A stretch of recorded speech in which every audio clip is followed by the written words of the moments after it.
حيدر شيحي برئاسة المجلس البلدي بمدينة بيروت.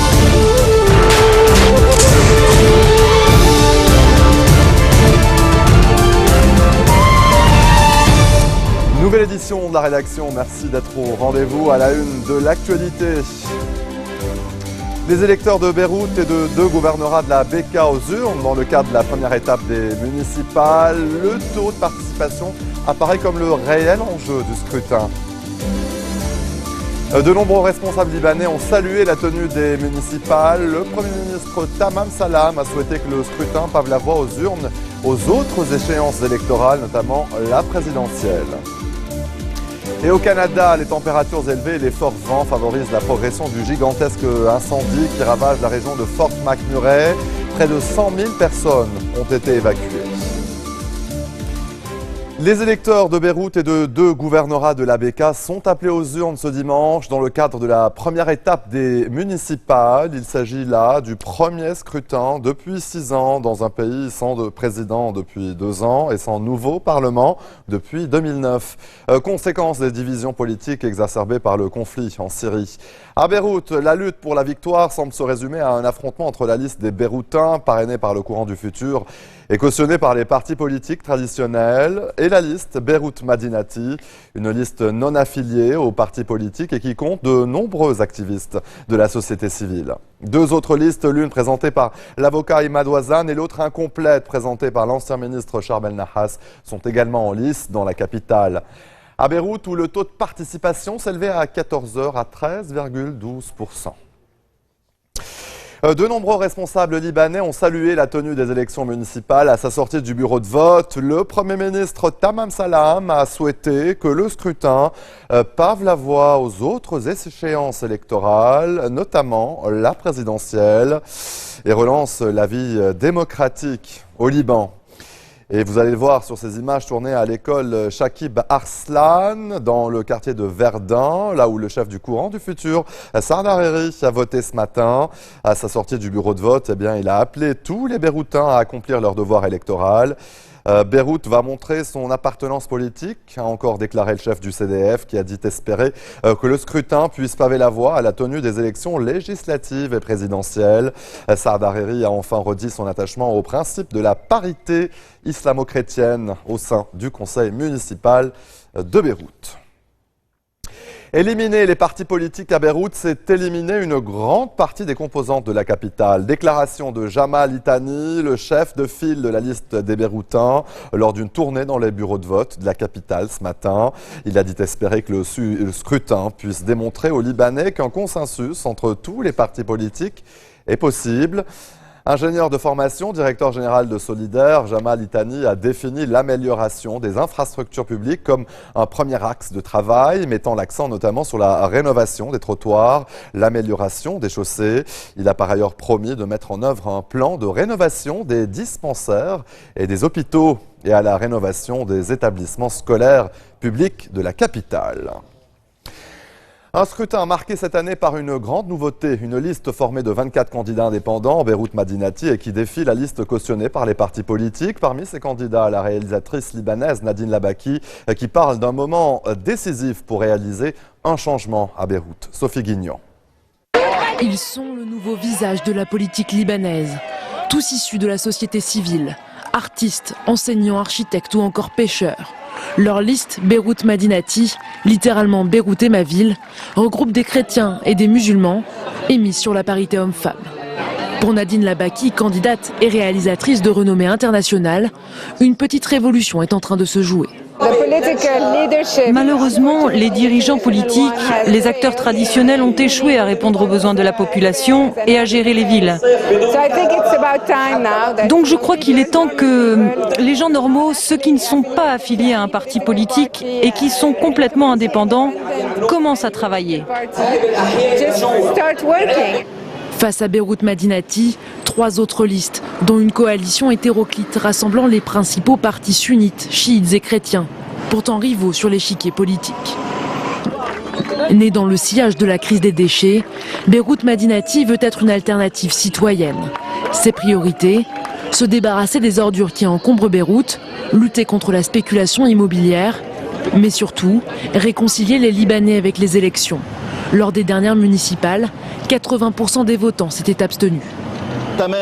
Nous comptons sur la majorité silencieuse que nous sentons frustrés, désespérés. Nous comptons sur tous ceux qui ne croient plus en aucun parti.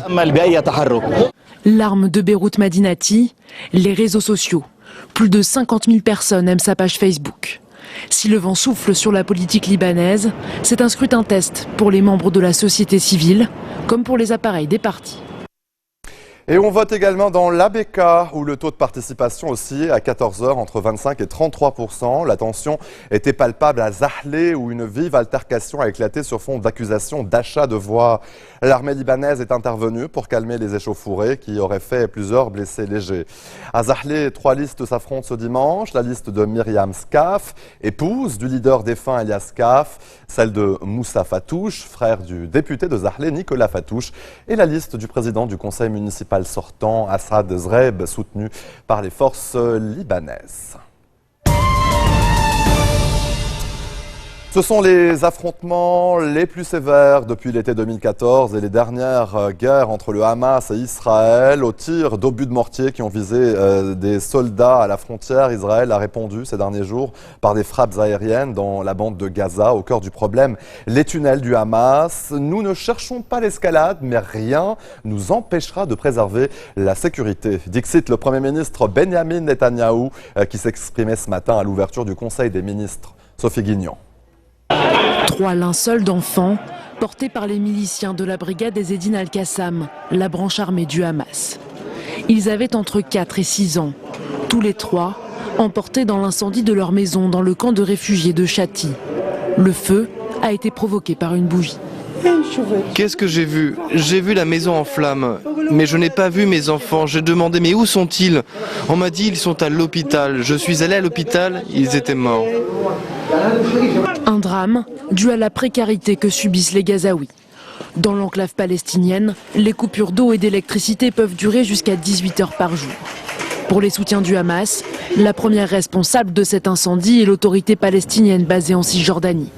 Ils l'accusent d'imposer des taxes sur le carburant qui permettraient de faire fonctionner la seule centrale électrique de Gaza.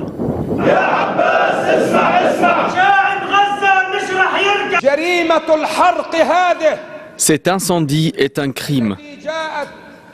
C'est le résultat du siège et de collusion. Ce qui n'est pas moins grave que les crimes commis par Israël et par les raids de ses avions tôt ce matin.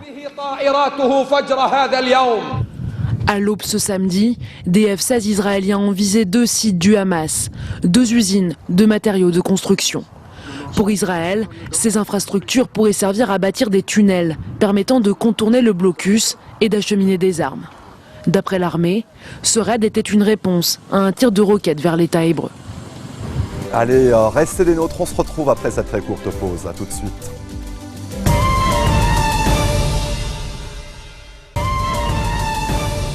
Retour sur le plateau de l'info, je vous le disais en titre, au Canada, les températures approchant les 30 degrés et le vent favorise la progression du gigantesque incendie qui ravage la région de Fort McMurray.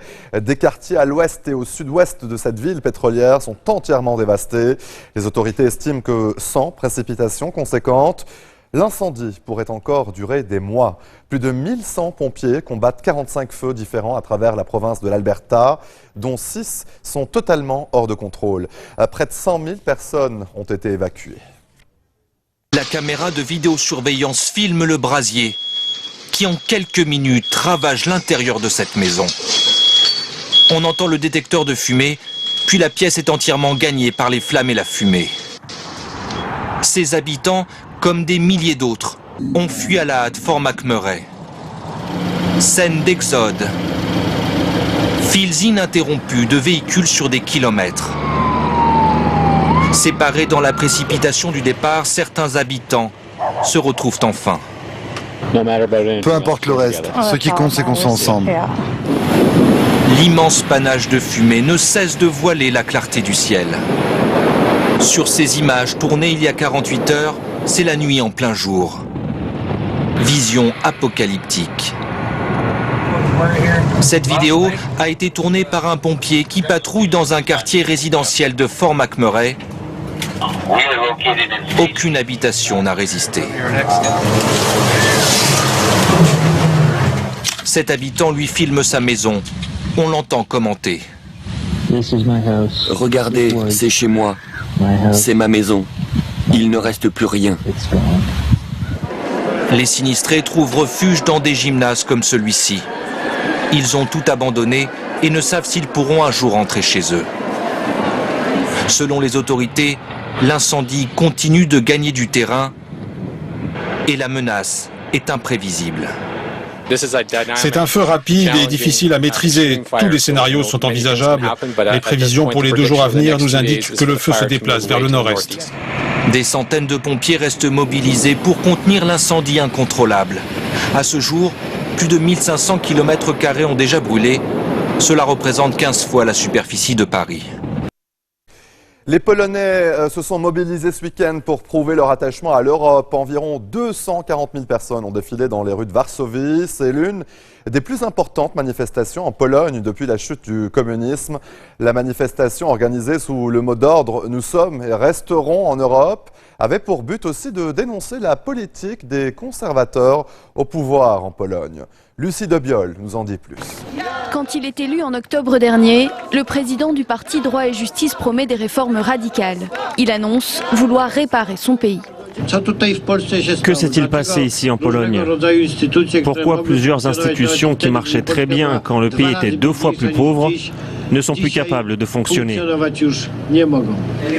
En tout juste 6 mois, le gouvernement a pris des mesures dans plusieurs domaines. Le droit, la santé, les droits de l'homme, la liberté de la presse et l'environnement. Il a aussi pris le contrôle des médias et du tribunal constitutionnel, en nommant notamment des juges qui soutiennent son action. Ils veulent assassiner le tribunal constitutionnel, mais cela peut créer une situation où notre démocratie n'est plus protégée. Début avril, le pouvoir affiche son soutien à une proposition de loi pour l'interdiction totale de l'avortement, même pour les femmes dont la santé est menacée et pour les victimes de viol. Une position qui fait descendre des milliers de Polonais dans la rue. Le Parlement veut voter une loi proposée par des prêtres et des nonnes. Nous refusons la charia et le fondamentalisme religieux. Les 28 s'inquiètent eux aussi de la dérive autoritaire du gouvernement polonais. En janvier, la Commission européenne engage une procédure contre la Pologne. Objectif, déterminer si elle répond aux critères d'un état de droit. Le pays risque des sanctions, notamment la perte de son droit de vote au sein du Conseil européen. 5 îles des Salomon ont disparu sous les eaux du Pacifique ces dernières années. Selon une étude scientifique australienne, elles ont été victimes de la montée des eaux. L'érosion est due au réchauffement climatique, mais aussi à la violence des vents et la forte activité tectonique. Reportage. Vues de haut, elles ressemblent à des cartes postales de rêve. Les îles Salomon dans le Pacifique Sud sont en réalité en sursis. 5 petits îlots inhabités ont disparu sous les eaux. Des chercheurs australiens ont comparé les photos aériennes et satellitaires de 32 îles de l'archipel. Entre 1947 et 2014, 5 manquent à l'appel et 6 sont menacées. En 5 ans, une dizaine de maisons ont été submergées. Les îles Salomon sont des îles particulières où le relèvement est plus fort. En fait, l'océan n'est pas une sphère parfaite. Il y a des endroits où le relèvement du niveau de la mer se fait plus vite. Et c'est le cas de l'ouest du Pacifique, en fait. Depuis 22 ans, l'eau monte d'1 centimètre par an, 3 fois plus vite qu'auparavant et qu'ailleurs dans le monde. L'érosion est due au réchauffement climatique, mais aussi à la violence des vents et la forte activité tectonique. Les tremblements de terre y sont fréquents. Plus au nord, les îles Marshall, elles aussi menacées. Son président était venu tirer la sonnette d'alarme à la COP21 de Paris. Comme représentant d'une nation qui se trouve à 2 mètres au-dessus du niveau de la mer, j'implore votre aide pour que mon pays ne soit pas submergé par la montée des eaux. Il faudra sans doute s'habituer à changer le décor des cartes postales. Les îles du Pacifique se protègent comme elles peuvent. La pelleteuse pourrait devenir leur meilleur emblème. Et c'est sur ces images que l'on se quitte tout de suite le rappel des titres qui ont marqué l'actualité de cette journée. Les électeurs de Beyrouth et de 2 gouvernorats de la Bekaa aux urnes dans le cadre de la première étape des élections municipales. Le taux de participation apparaît comme le réel enjeu du scrutin. De nombreux responsables libanais ont salué la tenue des élections municipales. À l'image, le Premier ministre Tamam Salam qui a souhaité que le scrutin pave la voie aux autres échéances électorales, notamment la présidentielle.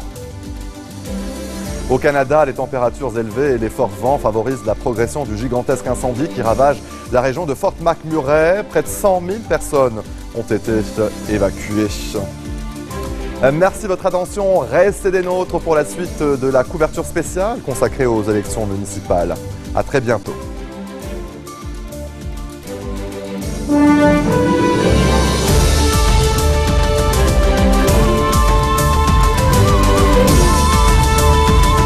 ترشيحي لرئاسة المجلس البلدي لمدينة بيروت.